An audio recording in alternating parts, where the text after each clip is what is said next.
The scent of burning rubber and my own blood was still fresh in my nose when I opened my eyes. I wasn't dead in a ditch.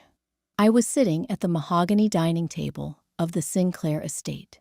Across from me sat the parents who would eventually put me in that ditch, fawning over Beatrice, the girl who stole my life.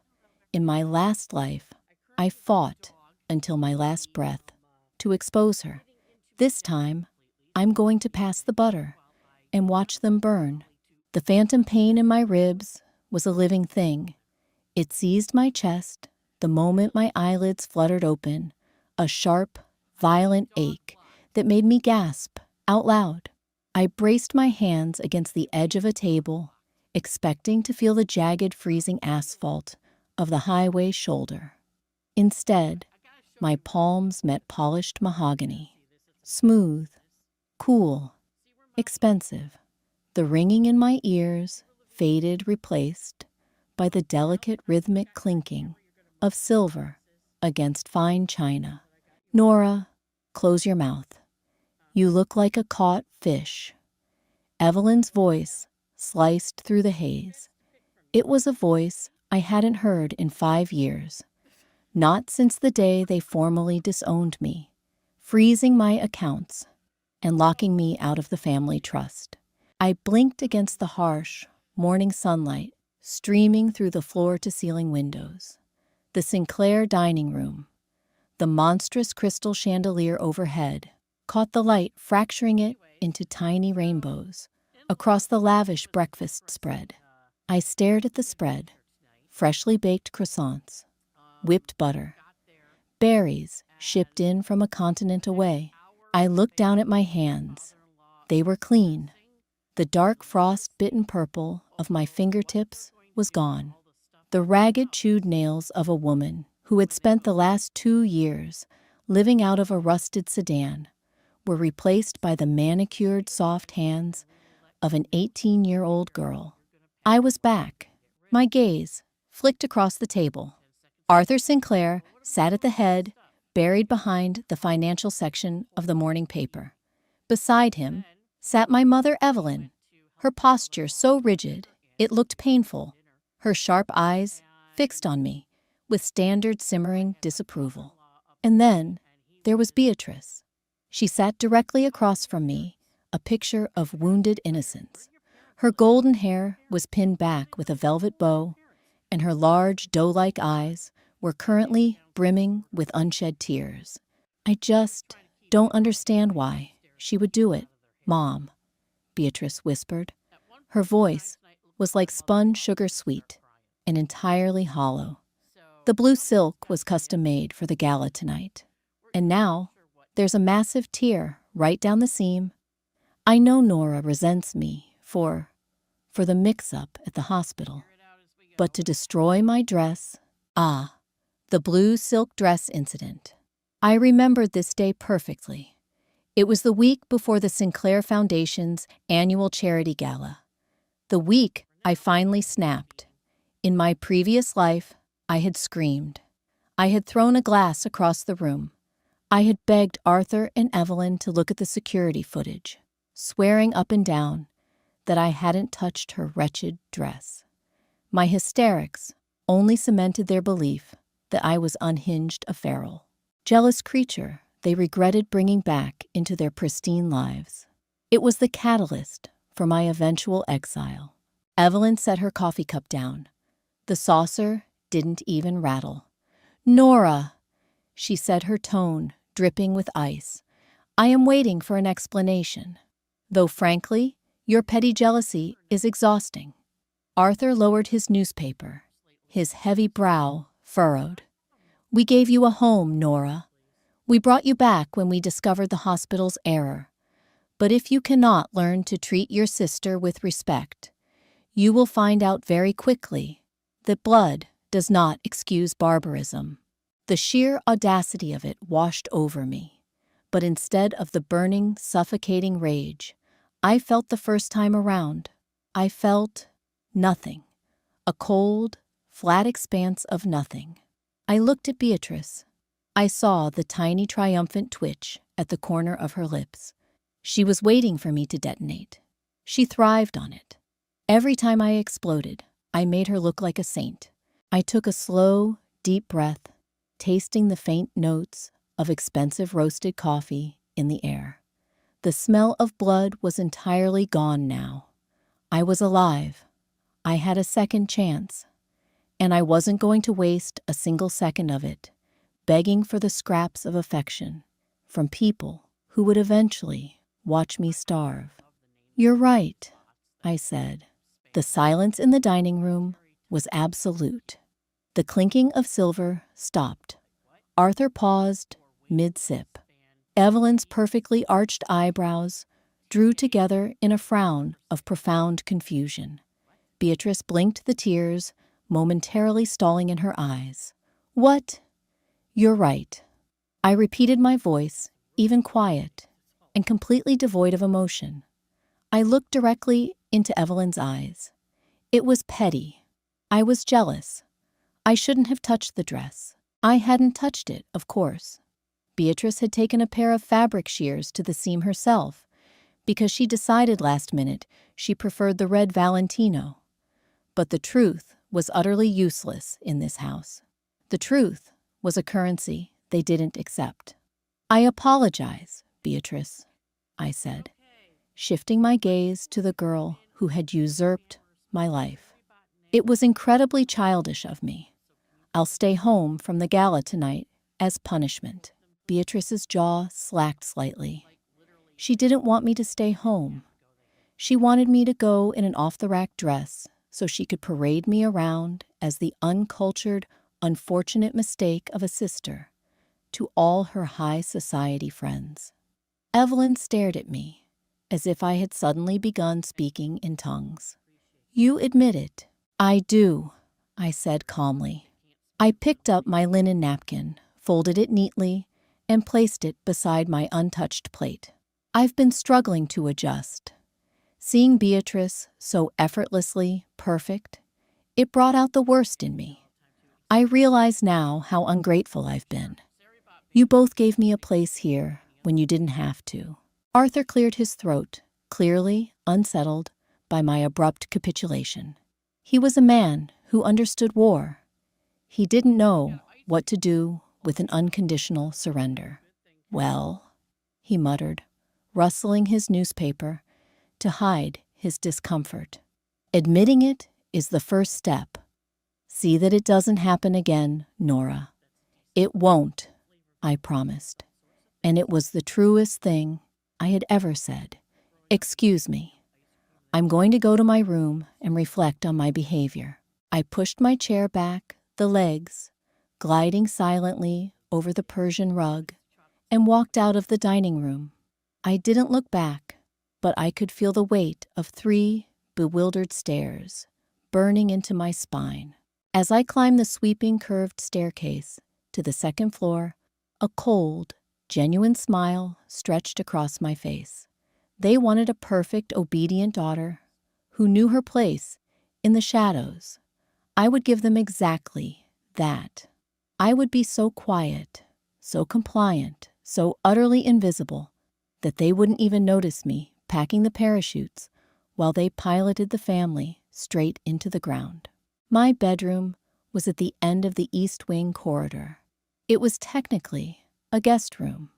When the truth of the hospital mix-up came to light 3 years ago, Arthur and Evelyn hadn't wanted to uproot Beatrice from the sprawling master suite she had grown up in. So the biological daughter me was quietly tucked away into a room decorated in sterile, impersonal beige. In my past life, I hated this room. I covered the walls in art, bought loud, colorful rugs, and blasted music to prove I existed.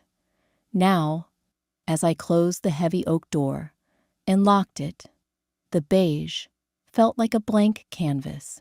It felt like camouflage. I walked over to the vanity and stared at the mirror. 18. My cheeks were still a little round with youth, my dark hair falling in unstyled waves past my shoulders. I traced the line of my jaw, marveling at the absence of the hollowed-out starvation that had defined my late 20s. There was work to be done.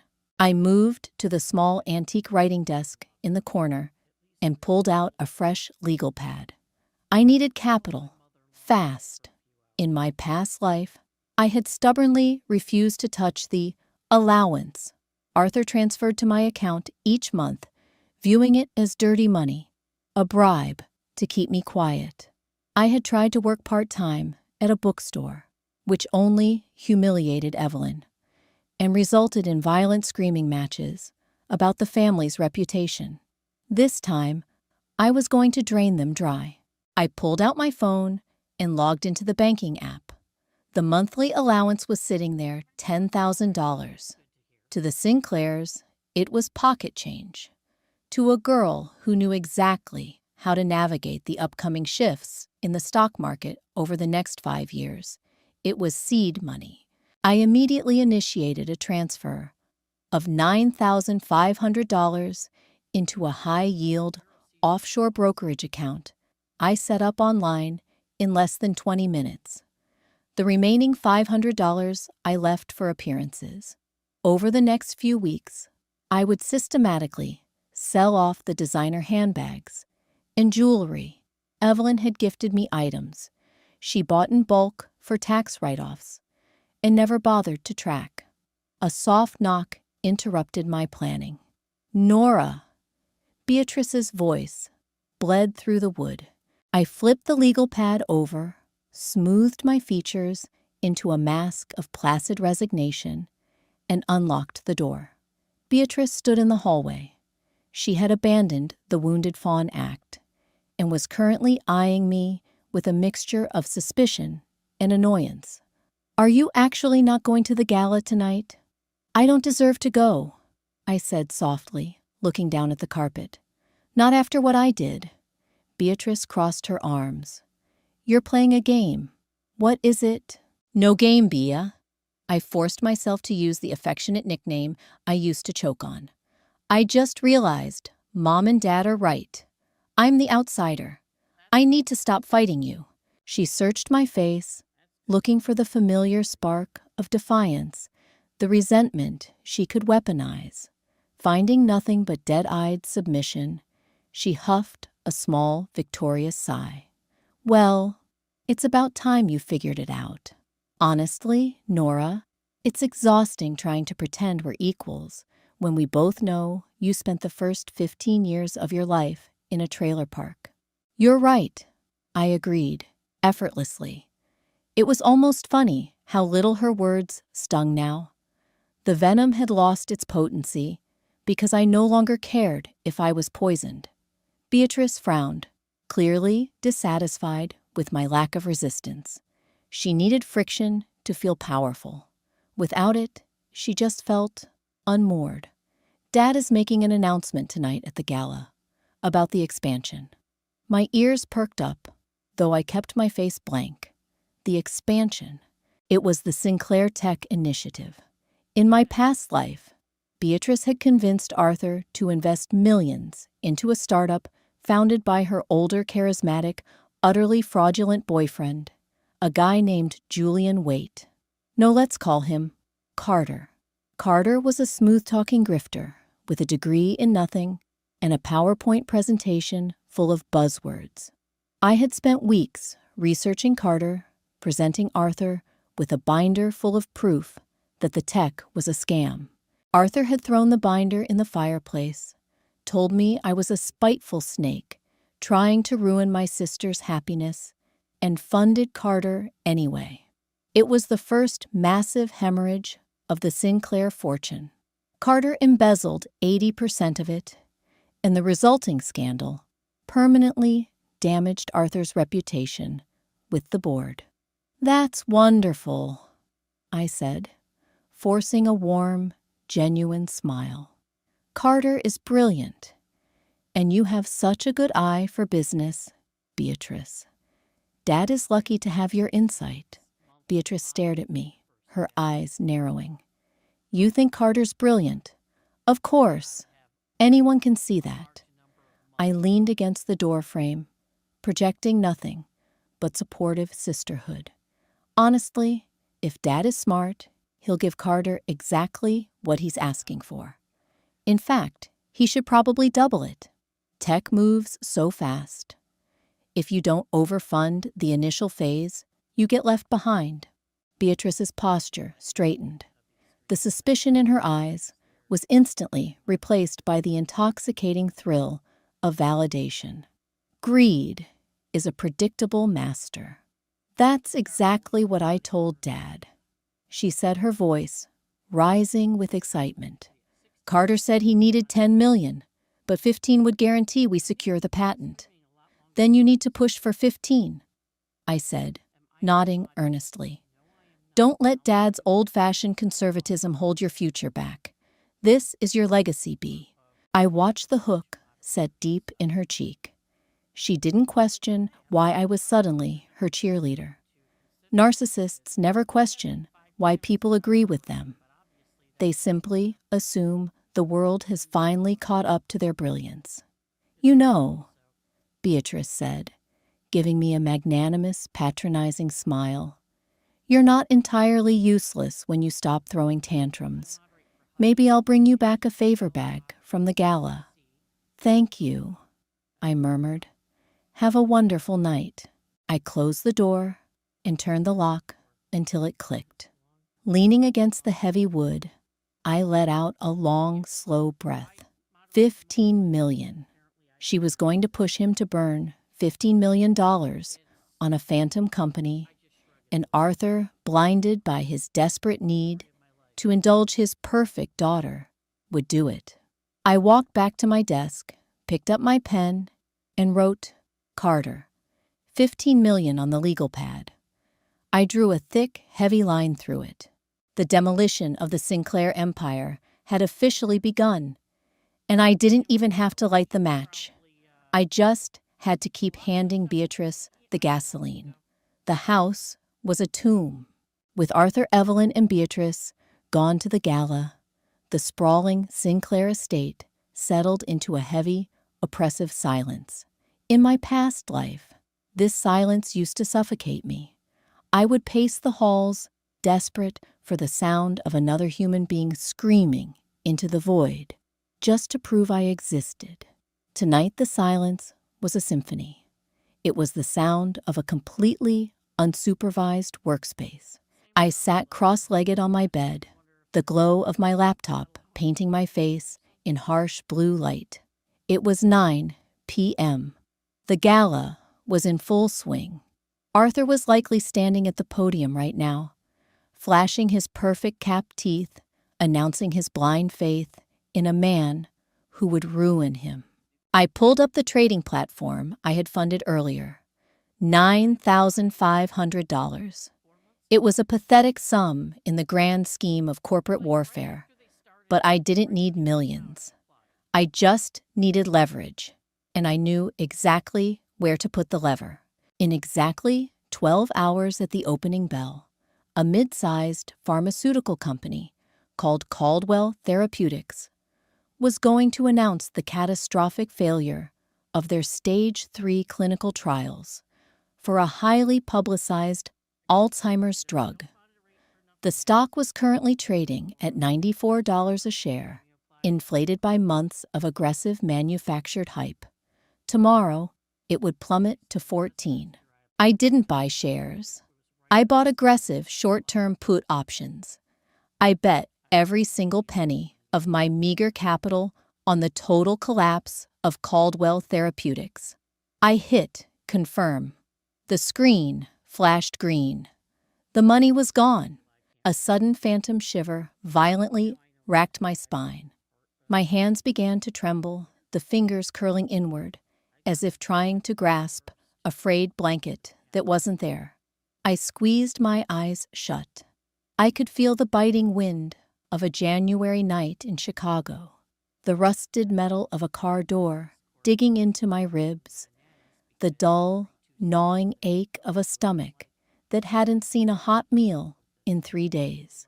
Poverty leaves a stain on your bones, even sitting on $1,000 mattress wrapped in Egyptian cotton. My body remembered how to starve. I forced my eyes open. I uncurled my fingers, pressing my palms flat against the warm surface of the laptop. I was not there. I was here, and I was never going back. I pushed the laptop aside and stood up. The trading was done for the night. Now I needed intelligence. I slipped out of my room and walked soundlessly down the corridor. The thick Persian runners muffled my footsteps. I bypassed the grand staircase, taking the servants' stairs down to the ground floor. It deposited me near the kitchen, but I bypassed the swinging doors and headed straight for the west wing. Arthur's study. The heavy mahogany door was locked, of course, but Arthur was a man of predictable arrogance. He believed his status was a shield. Why invest in state-of-the-art security when you genuinely believe no one would dare cross you? In my previous life, I had learned how to pick this lock out of desperation, searching for my own birth certificate after they threatened to destroy it. I retrieved a heavy silver hairpin from my pocket, bent it into a hook, and slid it into the keyhole. I applied gentle pressure, listening to the tiny metallic clicks. 1, 2, 3. The tumbler gave way with a soft thud. I pushed the door open and slipped inside, easing it shut behind me. The room smelled of leather-aged scotch and Arthur's particular brand of cloying, expensive cologne. I didn't turn on the overhead lights. The moonlight spilling through the bay windows was enough. I moved straight to the wall of bookshelves behind his desk. Third shelf from the bottom left side. I pulled out a heavy leather-bound copy of The Wealth of Nations. Behind it lay a small wall-mounted keypad. The safe. Arthur's passcode was the date he took over the Sinclair Family Trust. He hadn't changed it in 20 years. He wouldn't change it until 3 years from now, when the SEC started knocking on his door. I punched in the numbers. 41898. The safe beeped, and the heavy steel door swung ajar. I pulled a small penlight from my pocket, gripping it between my teeth, and reached inside. I ignored the velvet boxes of Evelyn's secondary jewelry and the stacks of emergency cash. I was looking for paper. My fingers brushed against a thick manila envelope, shoved in the back corner. I pulled it out and unwound the string. Inside were the quarterly ledgers for the Sinclair Foundation, the supposedly charitable arm of the family empire. It was Arthur's pride and joy. It was also his personal slush fund. I laid the documents out on the desk and pulled out my phone. I began photographing the pages one by one. The camera shutter clicked rhythmically, a metronome counting down the days until the Sinclair name became a punchline.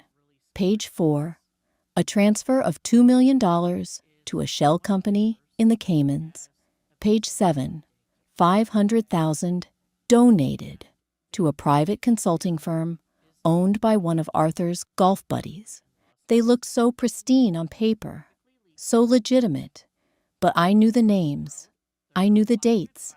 In my past life, I had tried to expose this thinking the authorities would care. They hadn't. Not until Arthur's fortune was already gone.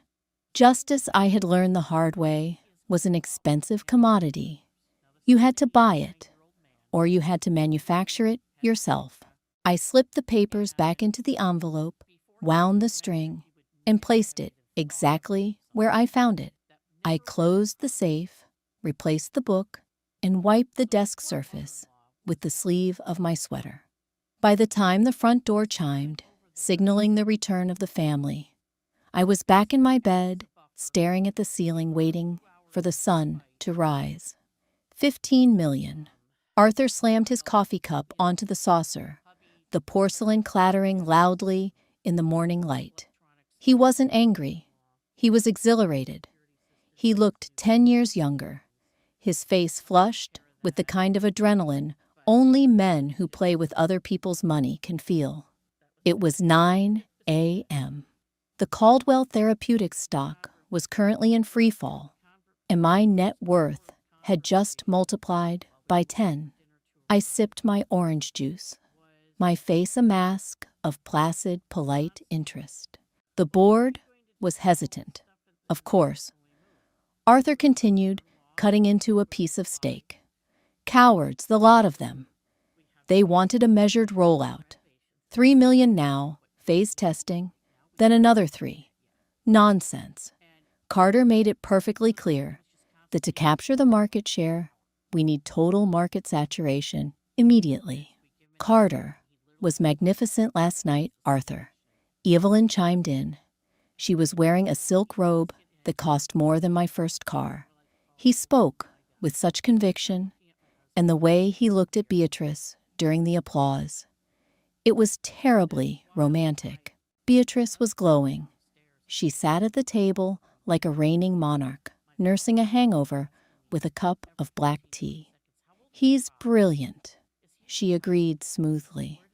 And he respects you so much, Dad. He told me he wouldn't have even considered bringing the tech to anyone else. It was a lie, of course.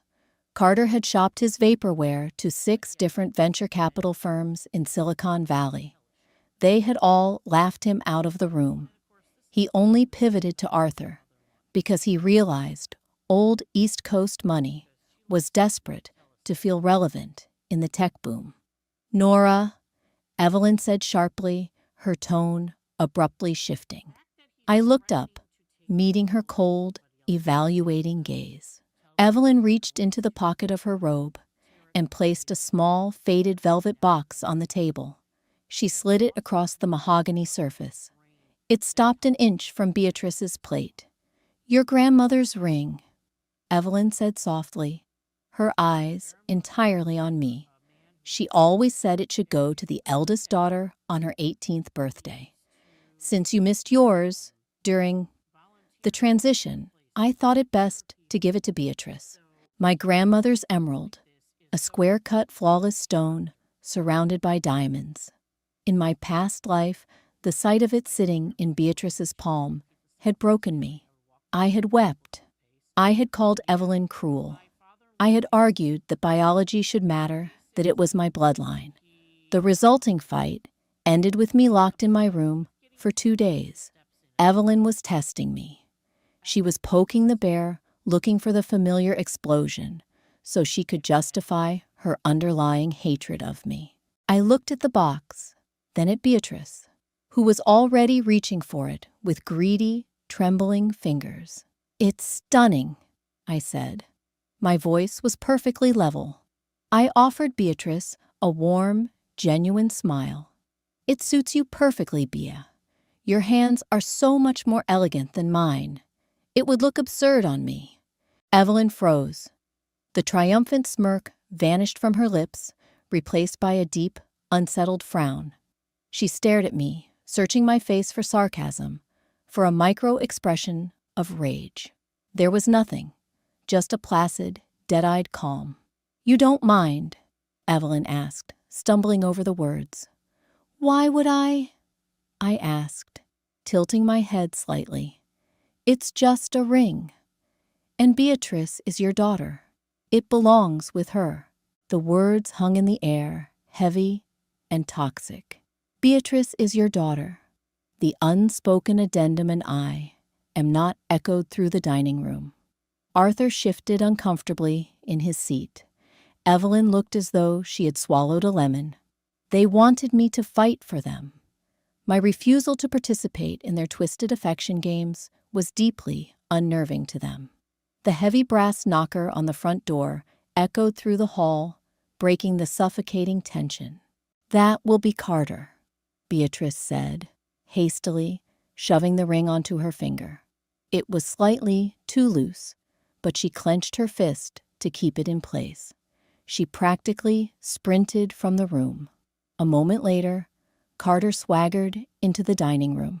He was exactly as I remembered. Tall, objectively handsome, in a slick, catalog model sort of way. wearing a tailored charcoal suit that was just a fraction too tight across the shoulders. He oozed unearned confidence. He was a shark who had successfully convinced the dolphins he was a vegetarian. "Arthur Evelyn," he boomed, flashing a brilliant empty smile. He walked over and clapped Arthur firmly on the shoulder. "Incredible night. Just incredible. The wire transfer cleared this morning. We are officially in business. 15 million. Arthur repeated, standing up to shake the younger man's hand. "Make me proud, son. You won't regret this, sir. The beta test for the platform is rolling out next month. We're going to revolutionize the data mining sector." Carter threw out the buzzwords like confetti. He finally turned to me.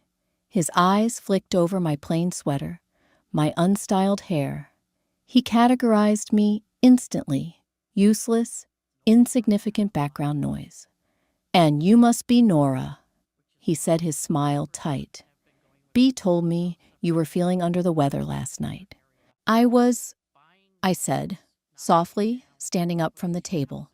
"But I'm feeling much better now. Congratulations on the funding, Carter. It's a brilliant concept. I was telling Beatrice yesterday, you can't underfund genius.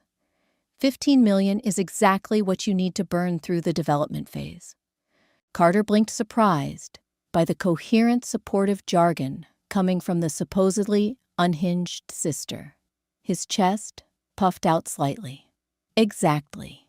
It takes capital to build Rome, Nora. I'm glad someone else gets it." "Oh, I get it," I murmured. I looked him dead in the eye.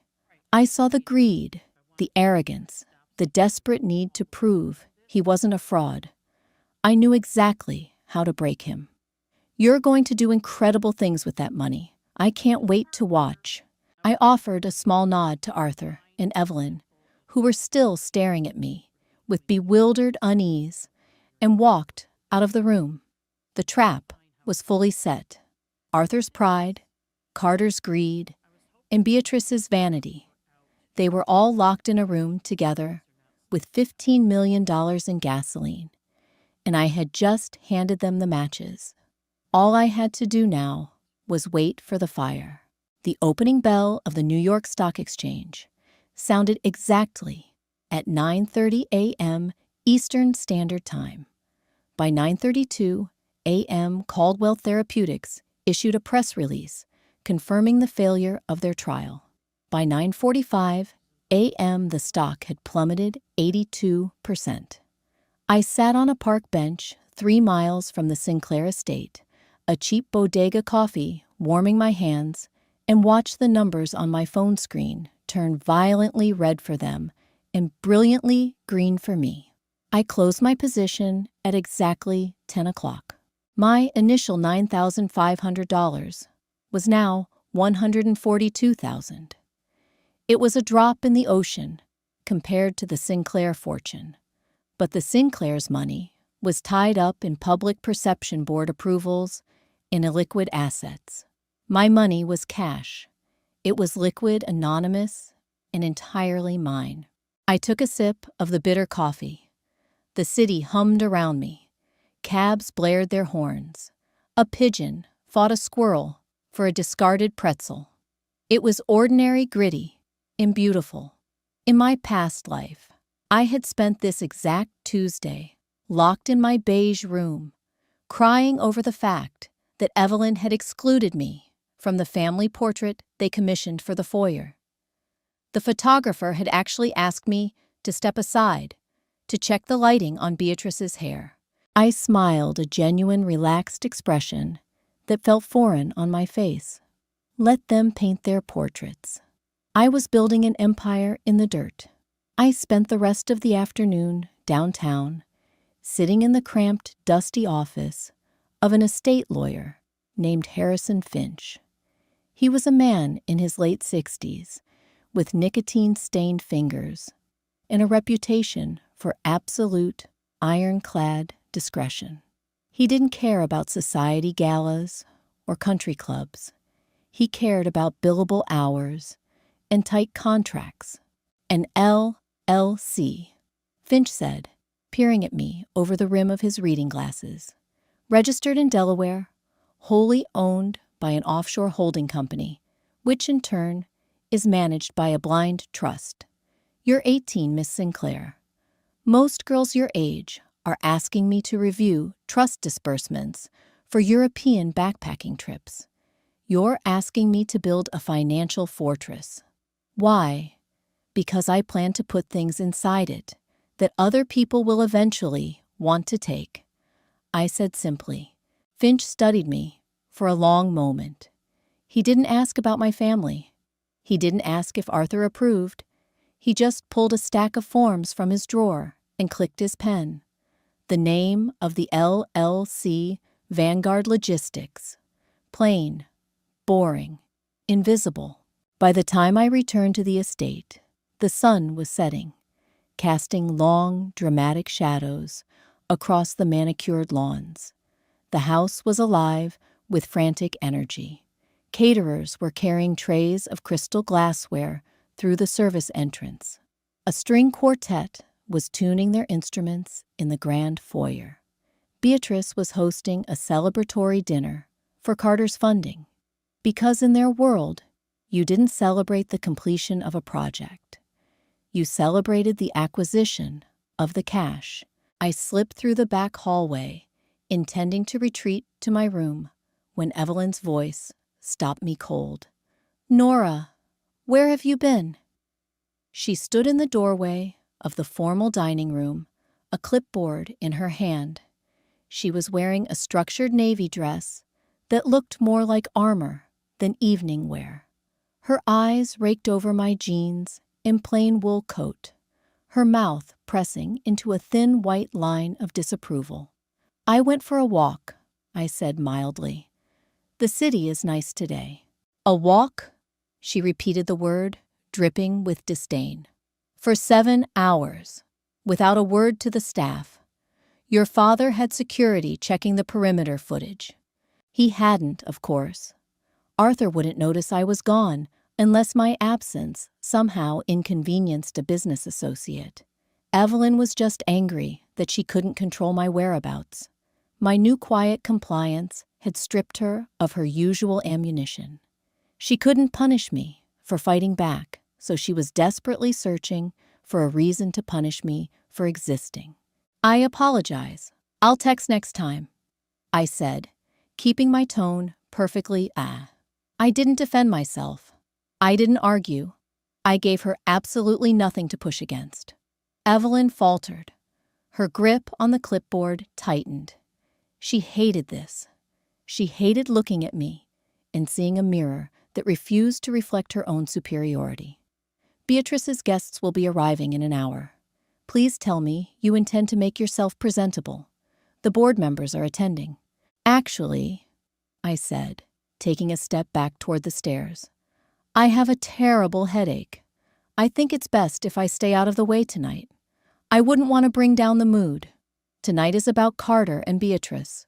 They deserve the spotlight. Evelyn stared at me. She wanted me at that dinner. She wanted me sitting at the far end of the table in a plain dress, serving as the visual punchline to Beatrice's glowing success. But I had just offered her exactly what she claimed to want my absence, framed as a sacrifice for her favorite child. Fine. Evelyn snapped the syllable sharp and dissatisfied. Stay upstairs and keep your door closed. I don't want the staff tripping over you. Of course. Have a wonderful evening. I walked up the stairs, my spine straight. I didn't look back. Let them eat their caviar and toast to their phantom tech empire. Let Carter spin his webs. The $15 million was officially in his account as of this morning. The clock had started ticking. 6 months later, the turning of the seasons brought a bitter chill to the estate, but the temperature inside the house was steadily rising. The honeymoon phase of the Sinclair Tech initiative was over. I sat in the corner of Arthur's study, ostensibly reading a textbook for my newly enrolled online college courses, completely ignored by the two men arguing over the mahogany desk. It's a bottleneck in the compiling software, Arthur, that's all. A minor hiccup, Carter said. His voice was too loud. The easy, slick charm he possessed half a year ago was fraying at the edges. His suit was still expensive, but he wore it poorly now. His tie was loosened, and a fine sheen of sweat coated his forehead despite the drafty room. Arthur stood by the window, staring out at the frost-covered lawn. His shoulders were rigid. A minor hiccup. Carter, you promised me a working beta interface by October. It is late November. You've burned through $9 million in development costs, and my board is asking to see the proprietary code. Code that your lead developer tells me doesn't exist. My lead developer is a moron who doesn't understand the vision. Carter spat, pacing the length of the carpet. I fired him yesterday. I'm bringing in a new team from the Valley. Top-tier guys, but they require competitive salaries. We need to bridge the gap until the Q1 launch. Bridge the gap. Arthur turned his face, a mask of barely suppressed rage. You want more money. You came to me for 15. I gave you 15. Where is it? Infrastructure. Carter threw his hands up. Server space, marketing, optics matter.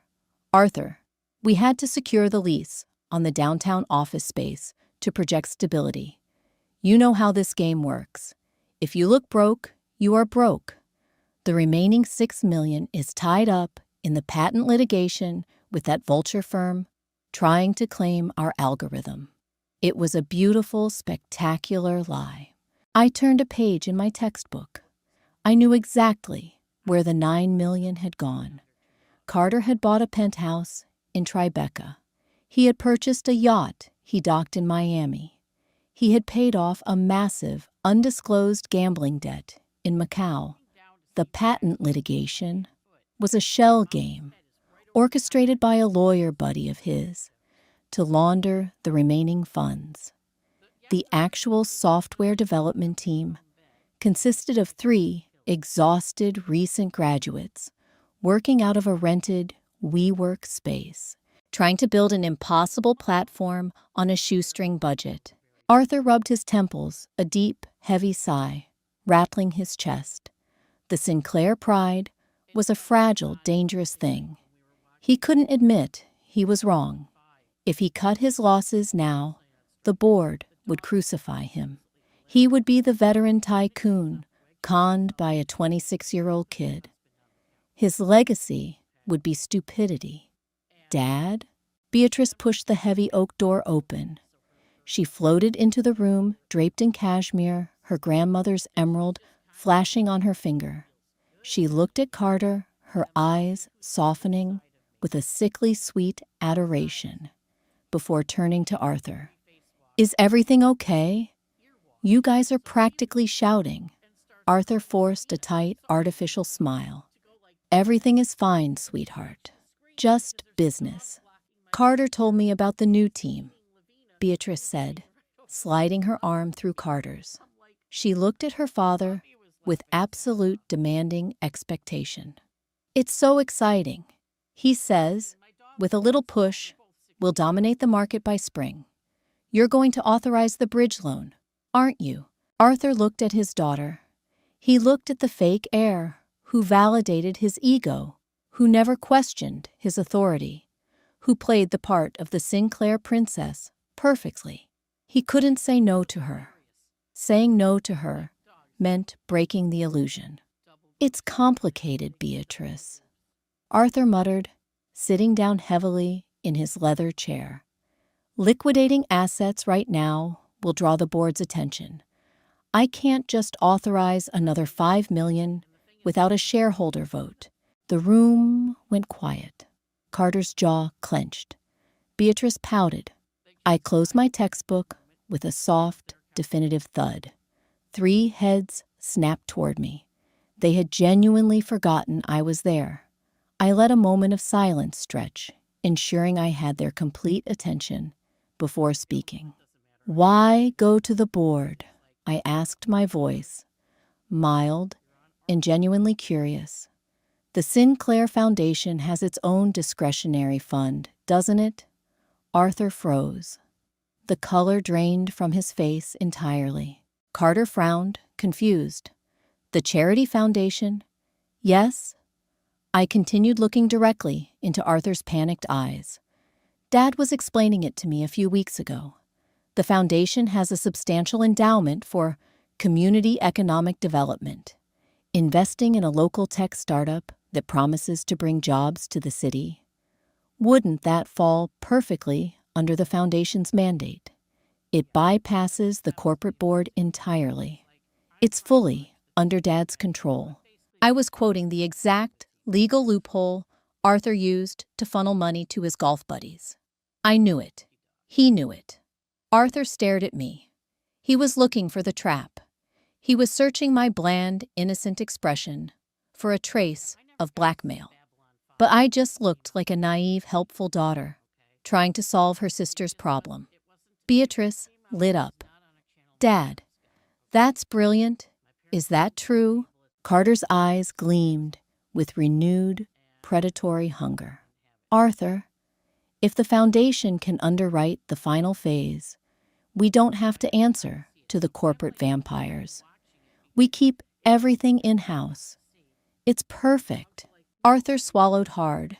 His gaze remained locked on me. He was trapped. If he refused, he had to explain to Beatrice why her brilliant fiancé wasn't worth the foundation's money. If he agreed, he was committing federal fraud on a massive scale, moving untaxed charitable funds into a private failing equity venture. "Yes," Arthur rasped, his voice barely a whisper. He looked away from me, staring blankly at the polished mahogany of his desk. "Yes, I suppose the foundation could provide a short-term grant." "Oh, Dad, thank you," Beatrice shrieked, running around the desk to hug him. Carter beamed his chest, puffing out with the arrogant relief of a man who just dodged a bullet. I picked up my textbook and stood up. "I'll leave you all to the details," I murmured. As I walked out of the study, a cold thrill vibrated in my chest. They were crossing the Rubicon. In my past life, Arthur had merely lost his personal fortune to Carter. This time, I had just tricked him into embezzling from his own charity. When the inevitable crash came, he wouldn't just be broke. He would be facing 20 years in federal prison. Spring arrived in a violent burst of color, though you wouldn't know it inside the Sinclair estate. Here the seasons were dictated by decorators. Currently, the house was drowning in imported white orchids. Beatrice was getting married. Carter had proposed on New Year's Eve, slipping a 6-carat diamond onto her finger while fireworks exploded over the harbor. The ring cost $250,000. I knew exactly how much it cost, because I was the one who quietly purchased the debt he took out to buy it. I sat at the kitchen island, tracing the rim of my coffee mug, watching Evelyn and Beatrice pour over heavy cream-colored cardstock. The wedding was scheduled for June. It was meant to be the social event of the decade, a lavish public coronation of the Sinclair Tech Alliance. The embossed gold lettering is elegant, Mom, but I feel like we need the wax seal, Beatrice said, tapping a perfectly manicured nail against a sample invitation. "The mayor is coming. We need it to feel substantial." "Wax seals are tedious, Bea, but if you want them, we'll double the stationery budget," Evelyn murmured, scribbling on her clipboard.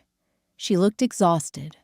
The sharp, imperious energy that usually defined her had dulled. Her skin was sallow beneath her expensive makeup. She was stressed because Arthur was falling apart, and Evelyn's entire identity was anchored to Arthur's absolute power. Arthur had aged 10 years in 4 months.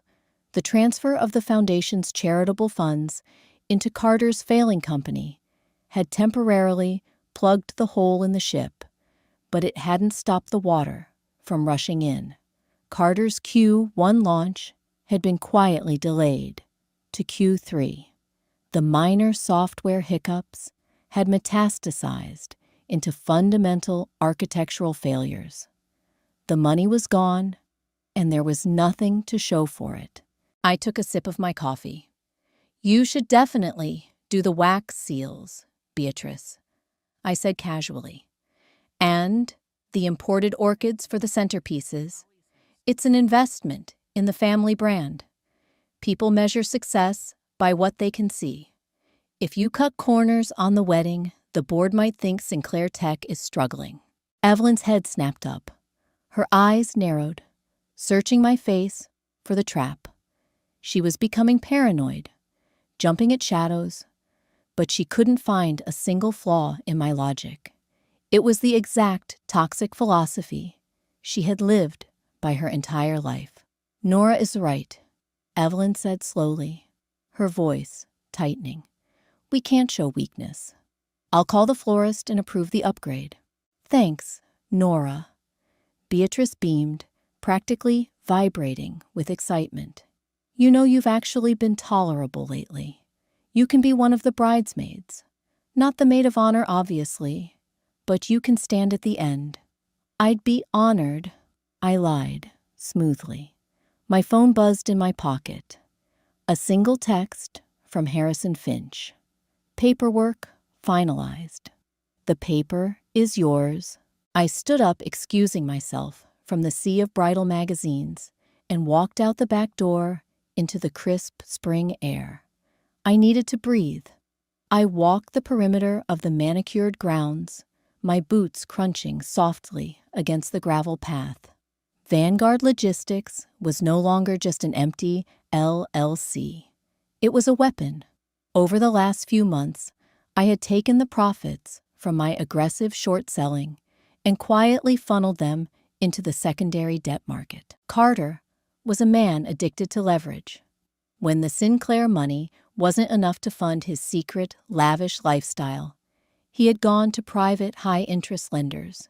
He had used his supposed equity in Sinclair Tech and the penthouse he bought with Arthur's stolen money as collateral.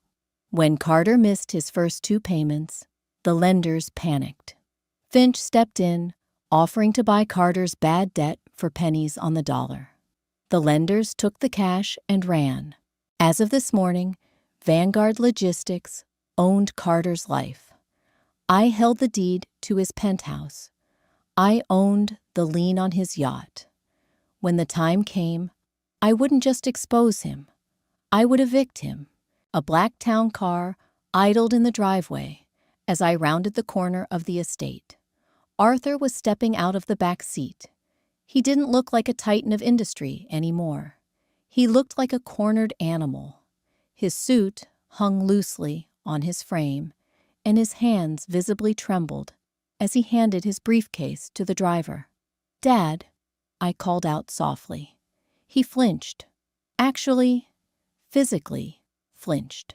He turned slowly, his eyes bloodshot and haunted. "Nora, what are you doing out here?" "Just getting some air. The wedding planning is a little overwhelming inside." I paused, letting my face fall into an expression of deep, filial concern. "Are you all right? You look tired." He let out a short, hollow laugh. "Just a long day at the office. The expansion is demanding."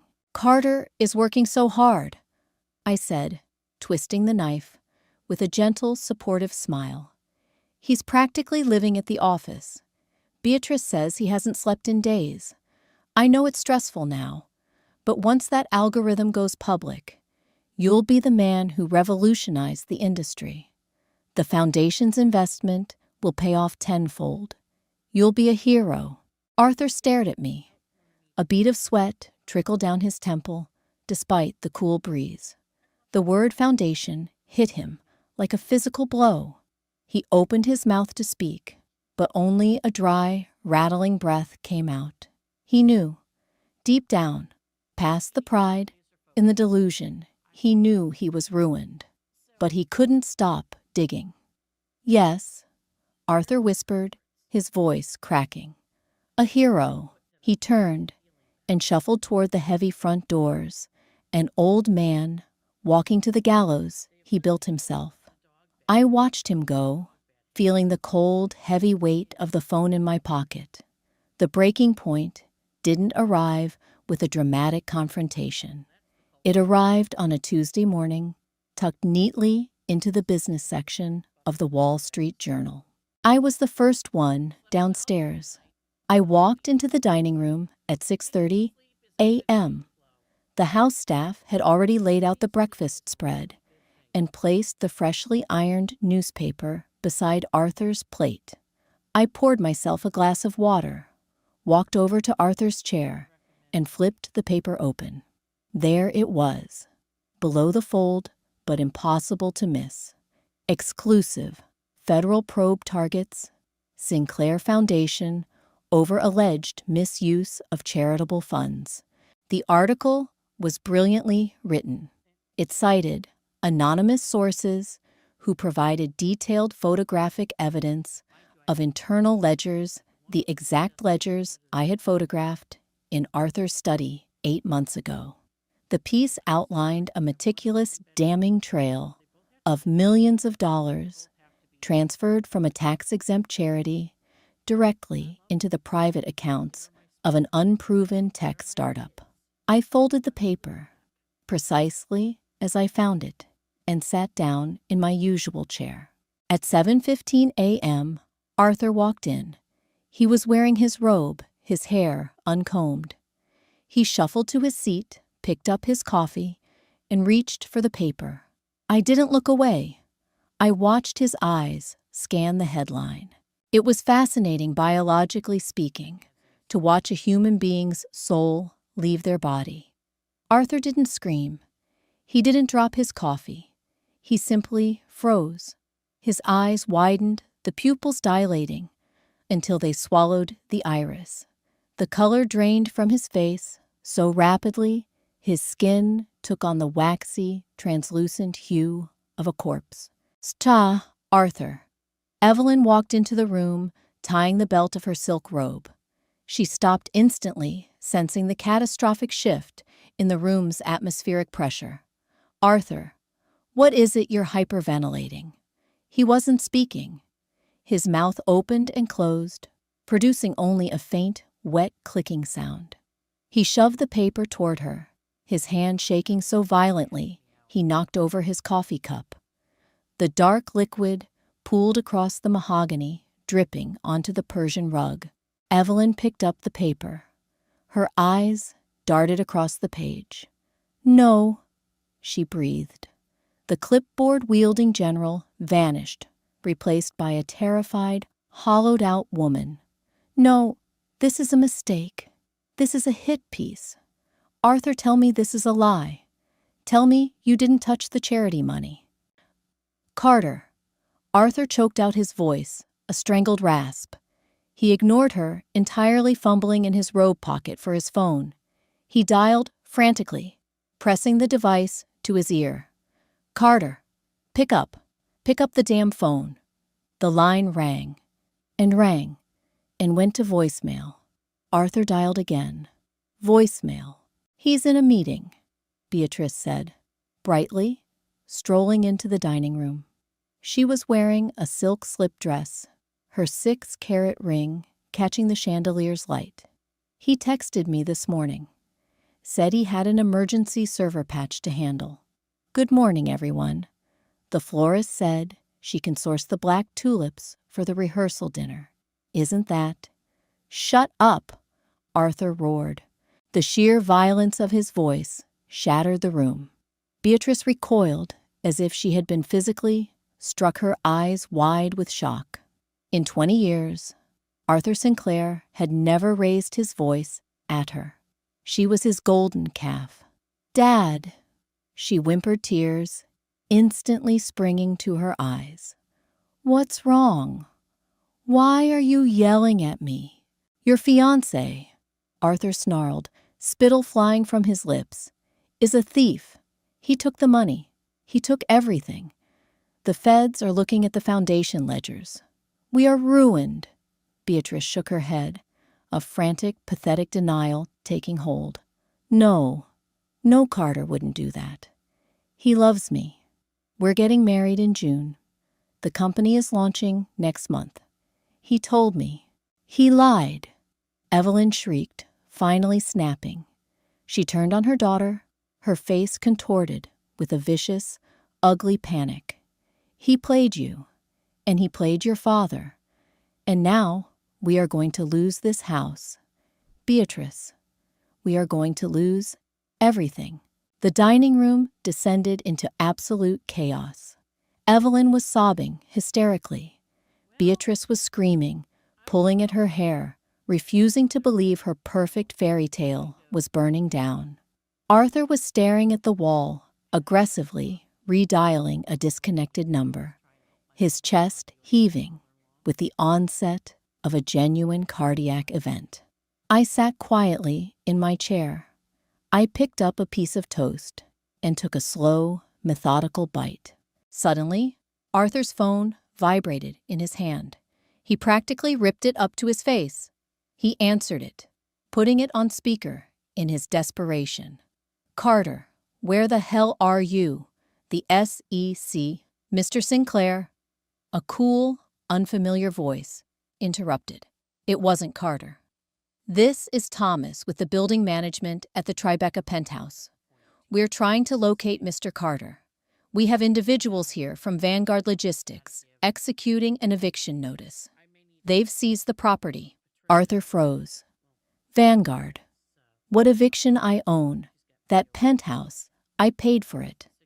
The deed was transferred to Vanguard Logistics 3 days ago, sir, following a default on Mr. Carter's private equity loans. His yacht in Miami was also impounded this morning by the same firm. We assumed you knew. The line went dead. Arthur slowly lowered the phone. The fight entirely left his body. He collapsed into his chair, a broken, empty shell of a man. The $15 million was gone. The penthouse was gone. The reputation was gone. The federal indictment was coming. Beatrice fell to her knees on the floor, weeping violently into her hands. Evelyn covered her face, a high, keening wail escaping her throat. I swallowed the last bite of my toast, wiped my mouth with a linen napkin, and stood up. I'm going to head to the library, I said softly, my voice cutting through their wailing like a scalpel. It's a bit loud in here. Let me know if you need help cleaning up the coffee, Mom. I didn't wait for a response. I turned and walked out of the room, leaving my cruel parents and their perfect fake heiress to choke on the ashes of the life they stole from me. 3 weeks later, the Sinclair estate smelled of rotting garbage and desperation. The cleaning staff had walked out on a Tuesday when their paychecks bounced. The landscaping crew followed on Wednesday. The imported white orchids in the grand foyer had withered into brown, papery husks, their dead petals scattered across the unswept Italian marble floors. The house was a corpse, and we were just the maggots crawling through its veins. Arthur was out on a $3 million bail, secured by putting the estate up as collateral. He wore a bulky black GPS monitor clamped to his ankle. He spent his days sitting in his leather chair in the dark, staring at the empty wall where a Picasso used to hang before the federal agents seized it. Evelyn had stopped speaking entirely. She wandered the drafty, silent hallways, in the same stained silk robe, her hands trembling, picking up dust-covered picture frames and setting them back down without looking at the photos. Beatrice was the loudest. She paced the living room for hours, screaming into her phone, leaving increasingly unhinged voicemails for a fiancé who was currently sipping top-shelf liquor in a non-extradition country. It was time. I walked into my beige room and packed a single canvas duffel bag. I left the designer dresses hanging in the closet. I left the expensive perfumes and the laptop they had bought me. I packed a pair of worn jeans, 3 shirts, and a toothbrush. I slung the heavy strap over my shoulder and walked downstairs. I found them all in the kitchen. It was the only room in the house that still retained some heat, because the gas to the main wings had been shut off. Arthur was nursing a glass of cheap bottom-shelf scotch. Evelyn was staring blankly at the granite island. Beatrice was aggressively texting her thumbs, slamming violently against her cracked phone screen. The heavy thud of my boots on the hardwood made them look up. "What are you doing?" Beatrice snapped her red-rimmed eyes, darting to my bag. Her face was gaunt, the doe-eyed innocence entirely stripped away by the harsh friction of reality. "Where do you think you're going?" "I'm leaving," I said. Arthur let out a dry, rattling cough. He slowly dragged his bloodshot eyes to meet mine.